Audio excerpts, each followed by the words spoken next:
Hey guys, so to get a cushion that's smooth and fluffy but not clumpy or lumpy, the first thing you want to do is fluff your fiber fill.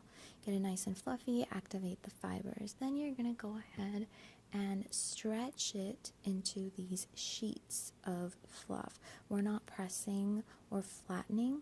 We want to keep that bounce. So we're just stretching.